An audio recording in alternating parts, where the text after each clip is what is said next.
Él es todo para mí, soy feliz, pues vive en mí. Ya no puedo yo dejar su santo. Buenos días a todos, que la paz del Señor esté siempre con ustedes. Espero estemos listos para recibir su palabra en esta mañana. Como siempre digo, no solo para recibirla, sino para atesorarla en nuestra vida y sobre todo ponerla en práctica. ¿De qué nos sirve? ¿De qué nos serviría, hermanos y amigos, escuchar un mensaje que al final entra por aquí y sale por acá? ¿Verdad que no? La palabra de Dios tiene poder para transformar la vida del ser humano cuando el ser humano la pone en práctica en su vida. El apóstol Pablo le recomienda a Timoteo a tener cuidado de sí mismo y también de la doctrina que predique. Porque si persiste en ello, dice, se va a salvar a sí mismo y también a los que le oyen. En esta mañana, en el nombre del Señor Jesús, les pido, analicen lo que este servidor va a predicar y analicen si es bueno. Si es bueno, practíquelo en su vida. Si es malo, defina por qué es malo y no lo practique. ¿Me sigue? Hermanos, hoy espero que todos podamos decir en nuestra mente, alma, corazón, hoy voy a dejar a Dios trabajar en mí. Hoy voy a dejar a Dios trabajar en mí. Dios envió a su Hijo para darme salvación y vida eterna. Por eso enfrentaré esta vida con excelencia, expandiendo el amor de Dios a otros y viendo las cosas con ojos espirituales. Hoy, solo hoy, voy a dejar a Dios trabajar en mí. Hace un mes, exactamente, compartí con ustedes el tema de Efesios 5:1, sed pues imitadores de Dios como hijos amados. Y les dije en esa oportunidad, vamos a estar considerando por lo menos una vez al mes alguna característica de Dios que nosotros necesitamos emular o imitar. Es obvio que cuando Pablo dice que debemos ser imitadores de Dios, hay cosas de Dios que no podemos emular. Él es todopoderoso, ¿cierto? Nosotros no vamos a ser todopoderosos. Él es omnisciente, todo lo sabe. Nosotros no vamos a tener esa capacidad, pero sí que hay ciertos atributos de Dios que nosotros podemos y debemos imitar. Dios es amor. Dios es santo. ¿Necesitamos practicar la santidad? Claro que sí. Dios es misericordioso. ¿Necesitamos mostrar misericordia para nuestros semejantes? Sí. Dios es bondadoso. Claro que Dios es bondadoso. Dios es justo. ¿Necesitamos nosotros ser justos? Me explico. Cada mes, si Dios lo permite, vamos a estar analizando algunas características de Dios que nosotros debemos y podemos emular en nuestra vida. Y en esta mañana yo quiero compartir con ustedes, en primer lugar, la naturaleza de Dios. Quiero que vaya conmigo al texto que nos va a estar ocupando en esta oportunidad, en 2 de Pedro, capítulo 1. Yo quiero que usted me diga un amén bien fuerte cuando lo encuentre, para saber que todos estamos ahí. En el Nuevo Testamento, 2 de Pedro, capítulo 1, versículos 1 al 4. La palabra del Señor dice así, 2 de Pedro 1, 1 al 4. Simón Pedro, siervo y apóstol de Jesucristo, a los que habéis alcanzado por la justicia de nuestro Dios y Salvador Jesucristo, una fe igualmente preciosa que la nuestra. Verso 2. Gracia y paz os sean multiplicadas en el conocimiento de Dios y de nuestro Señor Jesús. Como todas las cosas que pertenecen a la vida y a la piedad, nos han sido dadas por su divino poder mediante el conocimiento de aquel que nos llamó por su gloria y excelencia. Verso 4. dice, por medio de las cuales nos ha dado preciosas y grandísimas promesas, para que por ellas llegaseis a ser participantes de la naturaleza divina, habiendo huido de la corrupción que hay en el mundo a causa de la concupiscencia. El Señor añada entendimiento a su palabra. ¿Creen ustedes, hermanos, que realmente esto es posible? Que nosotros podamos imitar, emular o tener en nuestra vida la naturaleza de Dios. O sea, nosotros somos humanos. ¿Me sigue? ¿Sabe cuál es la excusa que mayormente yo he escuchado cuando alguien quiere justificar el pecado en su vida? Quizás usted lo ha escuchado. Es que somos humanos. Nuestra naturaleza humana va a hacer que constantemente estemos errando, que constantemente estemos pecando. Lo triste del todo es que yo he escuchado esto de hermanos en la fe, de cristianos que me han dicho, sí, hermano, somos cristianos, pero también somos humanos. Y por eso practico esto, o por eso he cometido este pecado y el otro, y así y así. ¿Será posible que un cristiano tenga esta mentalidad? De nuevo, sed pues imitadores de Dios como hijos, amados. Cuando Pablo le escribe a los Efesios no les dice, oigan hermanos, si a ustedes les parece bien, sean imitadores de Dios. ¿Verdad que no les dice como si fuese una sugerencia? Si ustedes quieren, sean imitadores de Dios. Si se sienten bien, sean imitadores de Dios. No. Sed, un mandamiento directo. No hay opción. El cristiano no tiene opción. Sean pues imitadores de Dios. Una vez, versículo 4, por favor aquí, porque de nuevo, para estas personas que dicen, seguimos siendo humanos y vamos, vea cómo Pedro nos dice que Dios nos ha hecho participantes de su naturaleza divina. Verso 4, no lo digo yo. Dice Pedro, por medio de las cuales nos ha dado preciosas y grandísimas promesas. En primer lugar, Pedro dice que Dios nos ha dado preciosas y grandísimas promesas.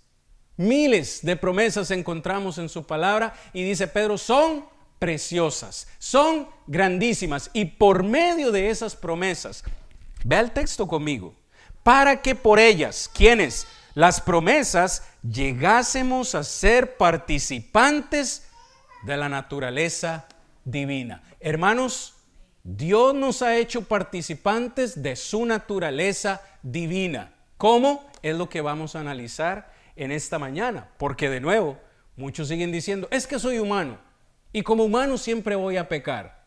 Hermanos, amigos, pecar siempre es una opción. El diablo puede venir 100 veces, 1000 veces al día, pero él no nos puede obligar a pecar. ¿Sabían ustedes eso? Él puede venir a tentarnos 1000 veces al día. Y si 1000 veces al día nosotros decimos no, dice Santiago, resistid al diablo y él huirá de vosotros. Asimismo como tentó a nuestro Señor allá después de 40 días en el desierto, no le quedó más otra opción más que apartarse y dejarle por un tiempo.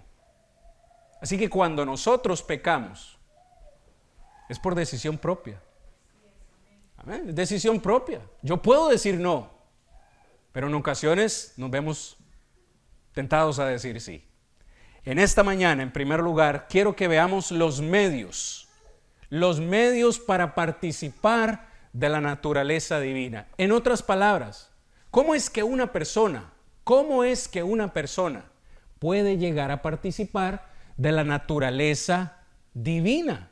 Eso es un regalo preciosísimo, ser participantes de la naturaleza de Dios. Pues en primer lugar, debemos decirlo con honestidad, porque así es, poseemos una naturaleza humana por medio de la concepción y el nacimiento. No sé si estoy siendo demasiado técnico en esta mañana, pero ¿cómo llegamos nosotros a ser humanos?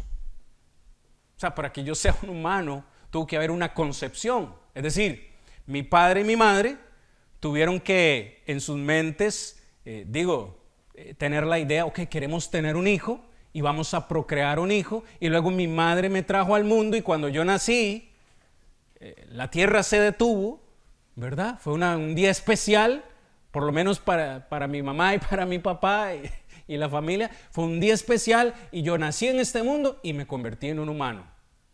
Estoy hablando de algo sencillo, ¿no? Tuvo que haber una concepción y un nacimiento para que yo me convirtiera en un humano. Pues ese mismo principio se aplica a lo espiritual. Nosotros podemos participar de la naturaleza divina por una concepción y un nacimiento divino. Quiero que, sin perder segunda de Pedro, se devuelva tan solo un par de páginas a Primera de Pedro, capítulo 1. Primera de Pedro, capítulo 1, versículo 3. Dice Pedro: bendito el Dios y Padre de nuestro Señor Jesucristo, que según su grande misericordia nos hizo renacer para una esperanza viva por la resurrección de Jesucristo de los muertos. Fíjese cómo Pedro dice que Dios, esto se diseñó en la mente de Dios. De nuevo vuelvo al ejemplo anterior. Antes de que yo naciese, mi mamá y mi papá tuvieron que tener la idea: queremos tener un hijo. Por cierto, siempre hablo un montón de por ciertos, ustedes saben, ¿no? Por cierto, soy el mayor de 4 hermanas. Yo soy el mayor. O sea que fui el primogénito. Todo me toca a mí en la herencia. Todo, soy el primogénito. Todas las deudas de mis papás, todo eso lo voy a heredar. Paréntesis, ¿no? Hermanos, amigos, fue en la mente de mis padres. Pues fíjese, cuando Pedro escribe en su primera carta, dice que este nacimiento espiritual estuvo en la mente de Dios. Verso 3 de nuevo: bendito sea el Dios y Padre de nuestro Señor Jesucristo, dice Pedro, que nos hizo renacer. ¿Por qué renacer? Porque ya hemos nacido. Es un renacimiento espiritual. Nos hizo renacer, dice el texto, para una esperanza viva por la resurrección de Jesucristo de entre los muertos. Cuando usted lee ahí mismo en ese contexto el versículo 22, 1 Pedro 1:22 dice: habiendo purificado vuestras almas por la obediencia a la verdad mediante el Espíritu, para el amor fraternal no fingido, amaos unos a otros entrañablemente de corazón puro. Verso 23, siendo renacidos, no de simiente corruptible, sino de incorruptible, por la palabra de Dios que vive y permanece para siempre. Para ir entrando en materia, ¿cómo es que una persona entonces nace de nuevo? Pedro nos está diciendo que se originó en la mente de Dios, pero vaya, mis papás tuvieron la idea de tener un hijo, ¿cierto? Pero tuvieron que hacer algo más que una simple idea, ¿no? No dijeron, tengamos una idea y ya, no, hicieron algo más para que se hiciera realidad. Pues esto, en primer lugar, de este renacimiento, se origina en la mente de Dios, pero Dios hizo algo más para que esto sea posible. El versículo 23 dice que Dios nos entregó su palabra y que un ser humano puede nacer de nuevo por la obediencia. Fíjense lo importante de lo que quiero señalar aquí. Por la obediencia a la palabra de Dios. Lea el verso 23 conmigo, por favor, otra vez. Siendo renacidos, no de simiente corruptible, sino de incorruptible. ¿Cuál es esa simiente? Dice la palabra de Dios que vive y permanece para siempre. ¿Han escuchado ustedes la parábola, del sembrador? El sembrador salió a sembrar y puso la semilla en diferentes terrenos, pero no, la semilla es la misma. El problema no es la semilla que se sembró. El problema fue el terreno donde se sembró esa semilla. ¿Cuál semilla dio fruto? Aquella que cayó en buena tierra, en un buen corazón, en un corazón de un ser humano que está dispuesto a obedecer la palabra de Dios. Una vez más, muchos quieren decirnos que que esto le corresponde solo a Dios. Y que Dios va a tomarnos, digo, para usar esta ilustración, como que va a tomarnos del pelo y va a obligarnos a hacer algo. No, Dios nos ha entregado su palabra y es responsabilidad nuestra decidir qué vamos a hacer con esa palabra. O la obedezco o la desobedezco. ¿Me sigue? Cuando yo la obedezco, es cuando Dios dice que renazco, que nazco de nuevo. Y cuando hago eso, participo de su naturaleza divina. Es claro cuando nosotros vamos a Juan capítulo 3, no vamos a ir ahí por cuestión de tiempo, pero en Juan capítulo 3 Jesús tiene esta conversación con Nicodemo y le dice Nicodemo a Jesús: Señor, sabemos que has venido de parte de Dios, porque nadie puede hacer las obras que tú haces si no está Dios con él. Nicodemo, de cierto te digo, que el que no nace del agua y del Espíritu no puede entrar en el reino de los cielos. ¿Cómo es esto posible? ¿Cómo puede un hombre nacer siendo viejo? ¿Puede acaso entrar en el vientre de su madre otra vez y nacer? Oh, no, Nicodemo, no me estás entendiendo.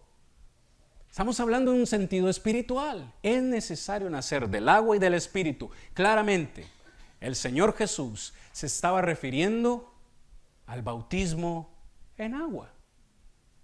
Es decir, que cuando una persona, fíjese cómo hemos armado todo el rompecabezas, nace en la mente de Dios, Dios nos entrega su palabra dice que debo creer en su Hijo y que debo ser bautizado. Cuando hago eso, dice Pedro, hemos nacido de nuevo. Y cuando nacemos de nuevo, comenzamos a participar de su naturaleza divina. Permítame ser sincero, como siempre lo soy cuando predico la palabra de Dios.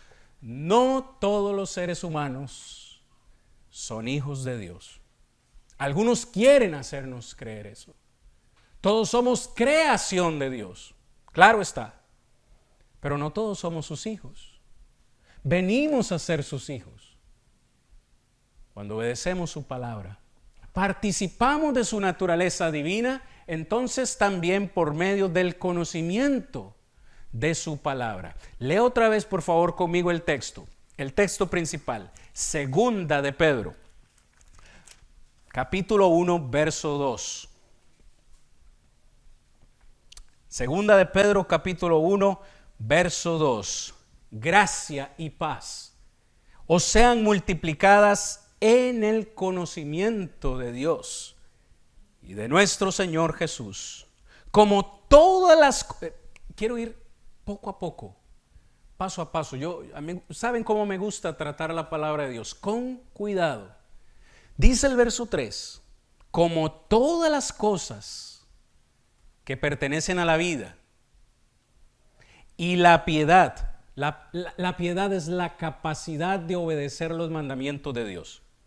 Vea lo que dice Pedro, todas las cosas que pertenecen a la vida, los árboles, el aire, la lluvia, el sol, todo lo que pertenece a la vida y a la piedad nos han sido dadas por su divino poder.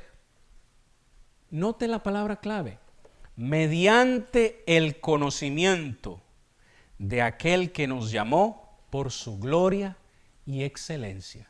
¿Quién era yo para merecer esta bondad de parte de Dios? Me ha hecho partícipe de todo lo que pertenece a la vida. Nos entregó este universo para que viviésemos en él. ¿Podría existir la vida sin las plantas, sin el aire, sin esa lluvia, sin el sol que sale cada mañana para buenos y malos? Claro que no. Por la misericordia de Dios lo recibimos siempre, pero no solamente hemos recibido eso, también nos ha dado la piedad, es decir, la capacidad de obedecer sus mandamientos. Ningún animal posee esa capacidad. Dios nos dio la capacidad de entender su palabra y obedecerla. Dice, mediante el conocimiento, nos llamó por su gloria y excelencia. Yo no sé cuántos de ustedes les gusta el teléfono. Yo lo utilizo más para grabar mis clases y mis sermones, pero hay gente que le gusta estar pegada al teléfono, estar hablando por teléfono. Yo no sé cómo es usted. En mi teléfono tiene algo que se llama, algo muy tecnológico, muy bonito, que se llama no molestar. Entonces yo lo activo ahí y cuando estoy trabajando, preparando mis materiales, por más que me llamen, ¿adivinen qué? No va a entrar la llamada.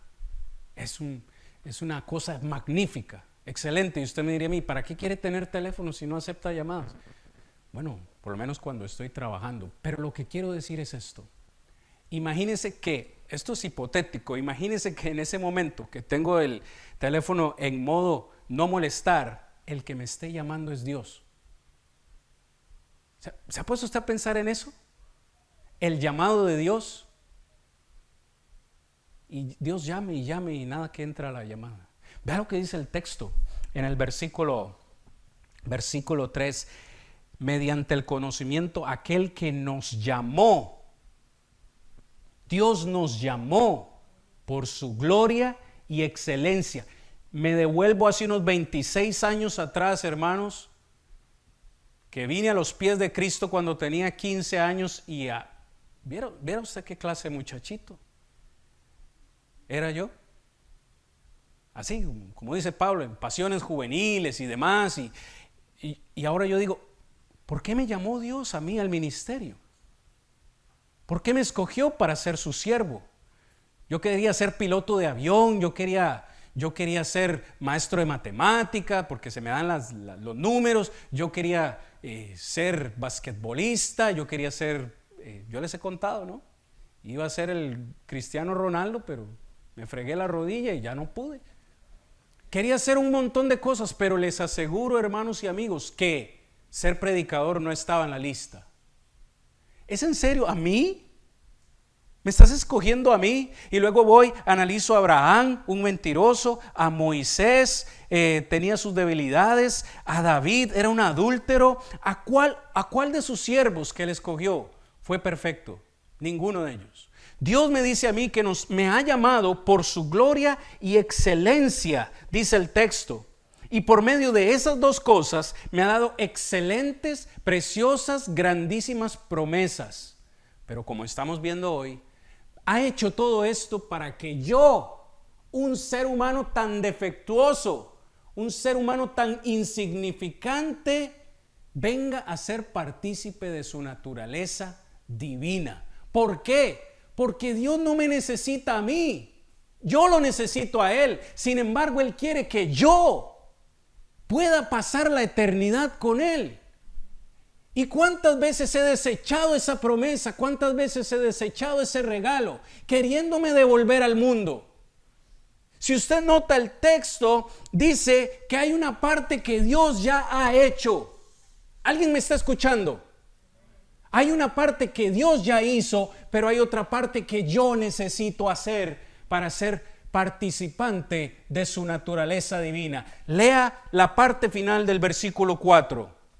Dios me ha hecho participante de su naturaleza divina, dice Pedro, habiendo huido de la corrupción que hay en el mundo a causa de la concupiscencia. Hermanos, hay una parte que el ser humano necesita hacer. No todo el trabajo le corresponde a Dios. ¿Cuál es el trabajo del ser humano? Según Pedro dice ahí, huir de la corrupción, huir del pecado que hay en el mundo, de la concupiscencia que hay en el mundo.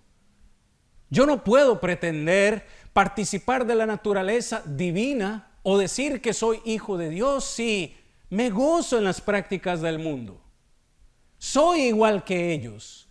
En cada una de sus páginas en el Nuevo Testamento, en cada uno de sus capítulos, de sus versículos, de sus líneas, constantemente la palabra de Dios nos invita a ser diferentes. Vosotros, dice Jesús, sois la luz del mundo.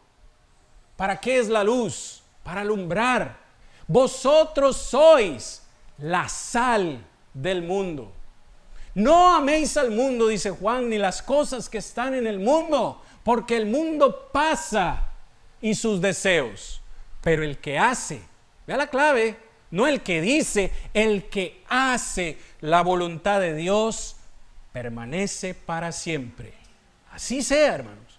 Así que en segundo lugar, quiero considerar con ustedes cuál es nuestra parte, la manifestación para poder participar de la naturaleza divina. En el versículo 5 dice Pedro: vosotros también, poniendo toda diligencia por esto mismo, añadid a vuestra fe virtud, y a la virtud conocimiento. Hermanos, hay un proceso. Hay un proceso después de que salimos de las aguas del bautismo y hemos renacido. Hay algo más que debemos continuar haciendo en nuestra vida cristiana. Dice Pedro, en primer lugar, ¿cuál es el primer escalón? Quiero que veamos esto como un escalón, como una escalera. Vamos a empezar, dice Pedro, con la fe. ¿Hay alguien que tenga fe en esta mañana aquí? Amén. Tenemos fe. Ya tenemos lo suficiente para iniciar. Dice Pedro en el versículo 5, tenemos que poner diligencia. Debemos traer algo más a lo que Dios ha hecho. Dice, a nuestra diligencia, verso 5, debemos, a nuestra fe, que ya la tenemos, la hemos adquirido, añadirle virtud, que es ese deseo, esa diligencia de querer. ¿Alguno de ustedes ha hecho un trabajo excelente alguna vez en algo? Digo, si usted pinta, si usted cocina, si usted se dedica a lo que sea, hay ocasiones que uno lo hace por hacerlo, ¿no? Voy a cocinar para la familia, un sancocho ahí, dos cositas y que se conformen ahí, un sandwichito. Pero hay otras ocasiones en que usted hace las cosas con excelencia, ¿cierto? Le pone esmero, le pone sazón, le pone condimento, le pone amor y la familia se chupa los dedos y quieren más. Pedro nos está diciendo acá que nosotros debemos poner esmero en lo que vamos a hacer. ¿Queremos ser participantes de la gloria divina? Sí, pongamos diligencia. A la fe añadámosle virtud. A la virtud debemos ponerle conocimiento. Hermanos, ¿cómo se adquiere el conocimiento? ¿Han escuchado ustedes esta frase? El conocimiento es poder. El conocimiento es poder. Si yo sé de finanzas, difícilmente me van a hacer una mala jugada en el banco o en la venta de autos, ¿no? Porque conozco números y finanzas, etc. El conocimiento es poder. Pedro dice, a la virtud añádale conocimiento. Verso 6. Perdón, leamos hasta el 7. Al conocimiento, dominio propio. Al dominio propio, paciencia. A la paciencia, piedad.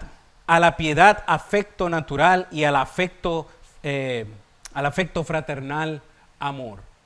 Fíjense en ustedes, hermanos, cada una de estas características. Iniciamos el escalón con la fe.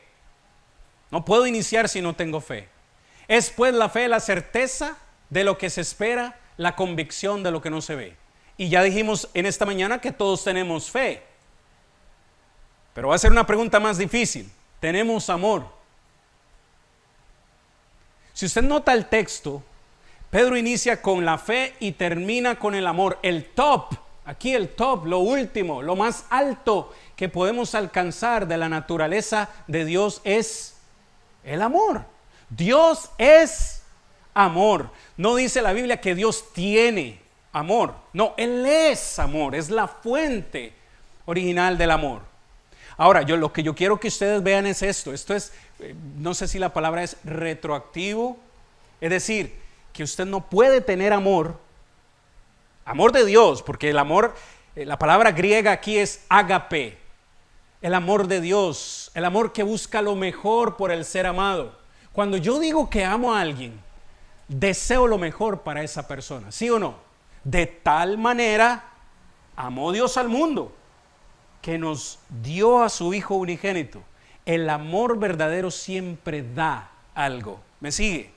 Yo no puedo decir que amo a mi esposa, pero no le compro ropa interior, ¿no? Ya está con su ropa interior inservible, pero te amo, te amo, te amo. O no le compro sus zapatos, o no le compro la comida, pero te amo, te amo. Amor con hambre no es amor, ¿verdad? Claro que no. Entonces, fíjese lo que Pedro dice aquí. ¿Qué está antes del amor? Si leemos al contrario, antes del amor está el afecto fraternal.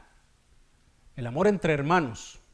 Ustedes me aman a mí, ¿hay alguien que me ame? Amén, eso es amor fraternal. Cuando nos quedamos aquí compartiendo el almuerzo y platicando y charlando, es para fomentar el amor fraternal. Pero yo no puedo tener amor fraternal si antes no he adquirido piedad, dice el texto. Ser piadoso. Yo no puedo tener piedad si antes no he tenido en mi vida paciencia. ¿Hay alguien impaciente en este lugar?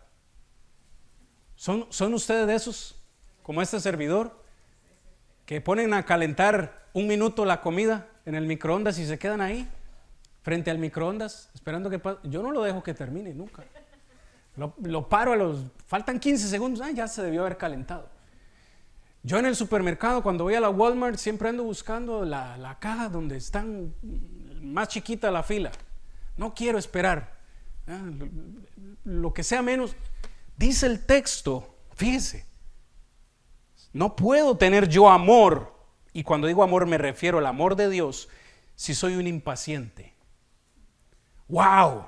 ¿Me sigue? Dice Pedro que antes de la paciencia, fíjese qué interesante es, está el dominio propio. El dominio propio. Algunos nos hemos quedado o se pueden estar estancados ahí. El dominio propio viene después del conocimiento. ¿Qué es el dominio propio? Usted le pueden decir hasta lo que se va a morir y usted tranquilo. Usted tiene esa ira, porque lo que le han dicho le enoja, le produce enojo, ira. Pero usted ha aprendido tanto a dominar su carácter, su dominio propio, está tan fortalecido que usted le dicen A, le dicen hasta la Z y usted callado. Sed prontos para oír, tardos para hablar y aún más tardos para airarnos, dice Santiago. Sí, a mí me ha interesado grandemente este texto porque me doy cuenta que sí, tengo fe, como dice Pedro ahí, inicié con la fe, tengo virtud, he adquirido mucho conocimiento, pero ¿de qué sirve el conocimiento si no lo aplico? Comienzo a aplicarlo cuando ya me veo en una situación donde tengo que dominar mi carácter. Estoy seguro, porque todos tenemos una naturaleza humana que todos aquí, todos, ¿me están viendo? Todos aquí hay algo que les enoja en gran manera. Hay algo en ustedes que es la chispa. Quizás para mí no sea nada. Quizás a usted le moleste que su esposo deje la tapa del inodoro hacia arriba. Y usted vive discutiendo con él, pero, o sea, ven, mira, ¿ves cómo se puede bajar? Y a nosotros los esposos, pues si no está tan difícil, pues bájele usted también. O sea, hay cosas que a las mujeres les molesta y a los hombres nos da igual, o viceversa. Pero todos aquí hay algo que nos molesta en gran manera. Ahí es cuando nos vamos a ver tentados o probados a dominar ese carácter.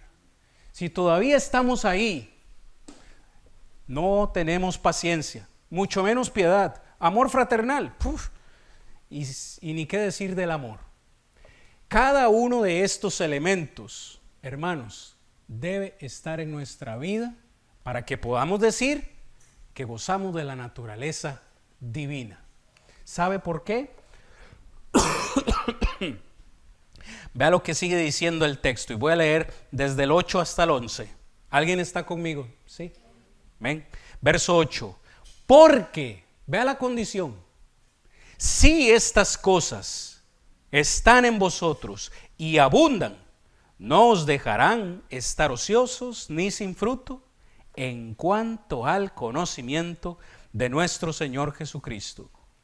Pero el que no tiene estas cosas, tiene la vista muy corta, es ciego, habiendo olvidado la purificación de sus antiguos pecados. Por lo cual, hermanos, Tanto más procurad hacer firme vuestra vocación, o sea, el llamado y elección, porque haciendo estas cosas no caeréis jamás. Verso 11. Porque de esta manera, es decir, practicando estos ingredientes, será otorgada amplia y generosa entrada en el reino eterno de nuestro Señor Jesucristo. Amén. Finalmente, hermanos, quiero compartir con ustedes la motivación. ¿Cuál sería la motivación nuestra para participar de la naturaleza divina? En estos últimos versículos que hemos leído, encuentro 3 promesas. Si yo practico cada uno de estos elementos, ¿los podríamos decir de memoria ya? A la fe añadamos virtud. A la virtud, conocimiento. Al conocimiento, dominio propio. Al dominio propio, paciencia. A la paciencia, piedad. A la piedad, afecto fraternal. Y al afecto fraternal, amor. 9 cosas necesitamos practicar en nuestra vida. Fíjese, voy aterrizando. Si practicamos estas 9 cosas en nuestra vida, tenemos 3 promesas. La primera, no seremos estériles.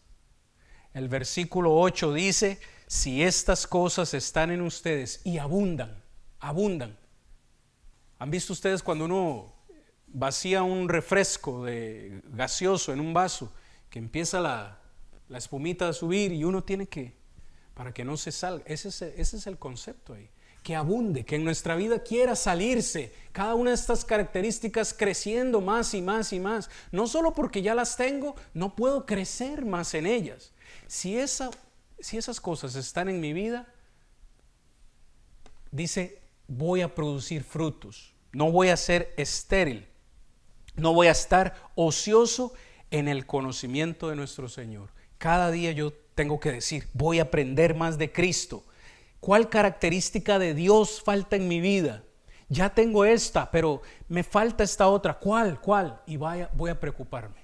En segundo lugar, y esta es la que a mí más me impacta, porque como les decía al principio, constantemente escucho a cristianos decir, pero es que yo soy humano y como humano voy a seguir pecando. Vea lo que dice Pedro, si estas cosas están en tu vida, no caeréis jamás.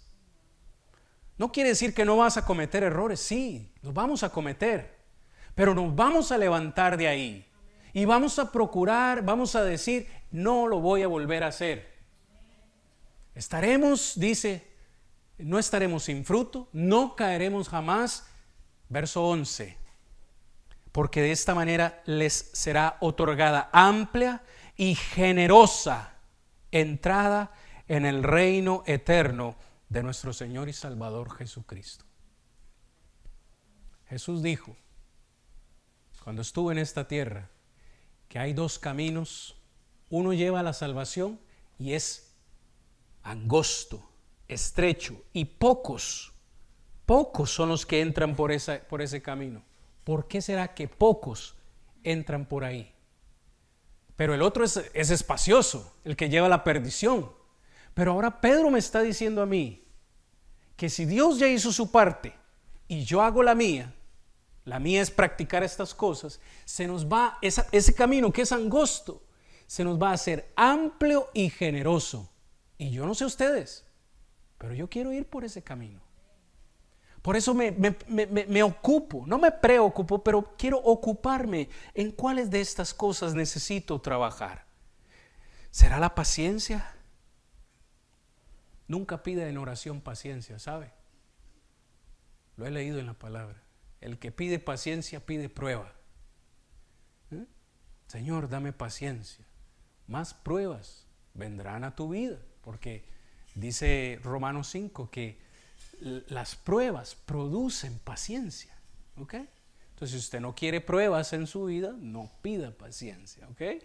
Muy bien, hermanos, para finalizar en esta mañana, créanme que yo, como Pablo, puedo alargar el discurso hasta la medianoche, pero no voy a hacer eso con ustedes en esta mañana. los medios para participar de esa naturaleza divina. Como ya dije en este tema, hay que nacer de nuevo. Si no has nacido de nuevo, no podrás tener cada uno de esos 9 elementos. Y la palabra dice que debemos creer en Jesucristo en primer lugar. En segundo lugar, la Biblia nos dice que debemos arrepentirnos de nuestros pecados, volvernos de nuestra vida pecaminosa e ir por el buen camino. La palabra de Dios también nos enseña en Romanos 10:9 que debemos confesar públicamente con nuestra boca que Jesús es el Señor, para luego ser bautizados. Cuando somos bautizados en ese punto, dice Hechos 2:38, Dios perdona nuestros pecados. Dios nos añade a su iglesia, no a ninguna denominación, a su iglesia. Inscribe nuestro nombre en el cielo. ¿Y qué nos espera después de ahí? Después de que salimos de las aguas del bautismo, ¿qué nos toca hacer? La palabra de Dios enseña que debemos mantenernos fieles a su palabra y mantenernos fieles en su naturaleza. Hermanos, espero que la palabra que ha sido expuesta en esta mañana produzca gozo en nuestra vida y que, como hicimos el compromiso al inicio, dejemos a Dios trabajar en nosotros en este día. Vamos a continuar cantando al Señor. Todo para mí, soy feliz, pues vive en mí. Ya no puedo yo dejar su santo.